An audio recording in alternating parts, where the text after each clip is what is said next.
Hey, Tiger fans, Mark Fitzpatrick with Tiger Club Kansas City. It's Tuesday, October 17th. Very special guest speaker today, former coach of Northwestern Colorado, Gary Barnett, now the color analyst for the Colorado Buffalo Network. We're going to talk about that in a little bit, but first of all, your impressions of the Missouri Tigers so far this season. I've been really impressed with Missouri, Mark, and I watched every one of their games, and they had a chance against LSU. Yes. What I like is they're playing really physically. I think defensively they're a much improved football team. I like Brady Cook. I like both those two receivers a lot, and they're playing complementary football.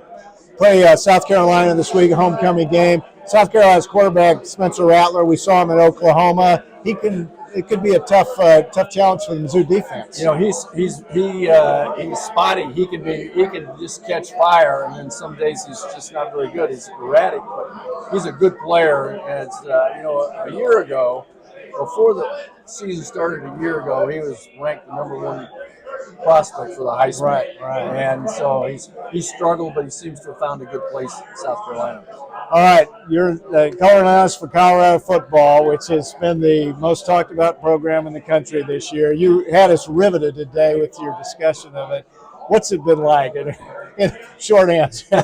Well, it's been like nothing I've ever seen. I mean, everything is planned out. Everything is organized. They know so well how to use social media and how to use the media, period.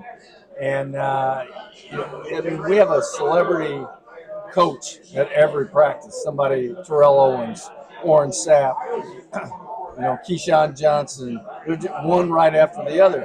And these kids are around Hall of Famers in every practice, and they talk to these kids. And so Deion has got that kind of charisma where he attracts a lot of people who have done really well. And these kids get to hear from people who have done really well, who also look like them. Yeah, and you've seen at Colorado now great interest in the team. Season sold out, and the collectives have really chipped in for the NIL. Collectives are starting to, yeah. We have to, because we're probably behind everybody with that one, but it's working its way through, and we're about to, I think, reach a point where we're going to be competitive. You talked a lot today about NIL and the effects it's having, and where do we go from here. Being a head coach today, from when you were there, it's like being a CEO now, right? Yeah, CFO. Yeah. You gotta be in charge of all the money. It's completely different.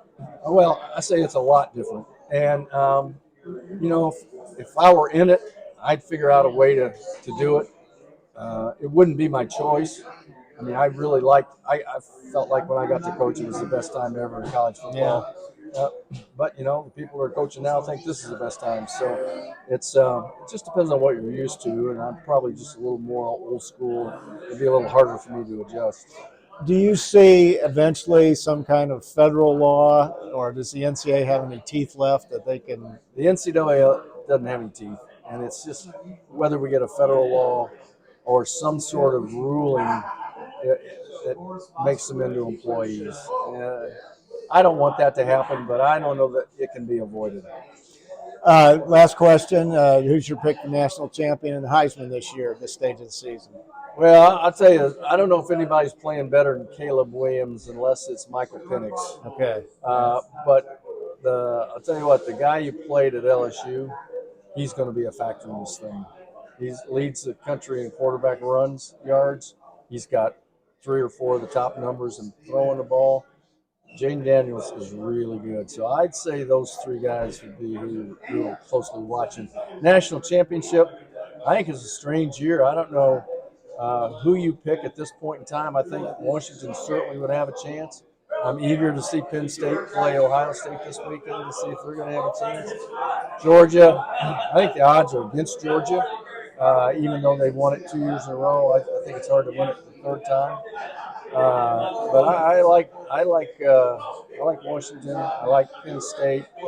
I don't know if Ohio State's got the depth to do it, but I also really like Michigan. I think Michigan's a complete team. You got a great conference in the Pac-12 this year. Probably the best. It is an absolute shame to see it break up. It is, and it's just too bad that whoever's in charge of that, whether it's the commissioner, I don't think you can totally blame him. because the presidents are in charge of who the commissioner is.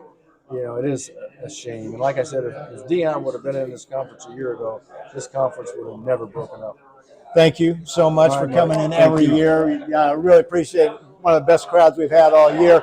Folks, next week our speaker will be Missouri wrestling coach Brian Smith. He's been probably the most successful coach in Mizzou history in any sport. So please come out to the flea market and see him.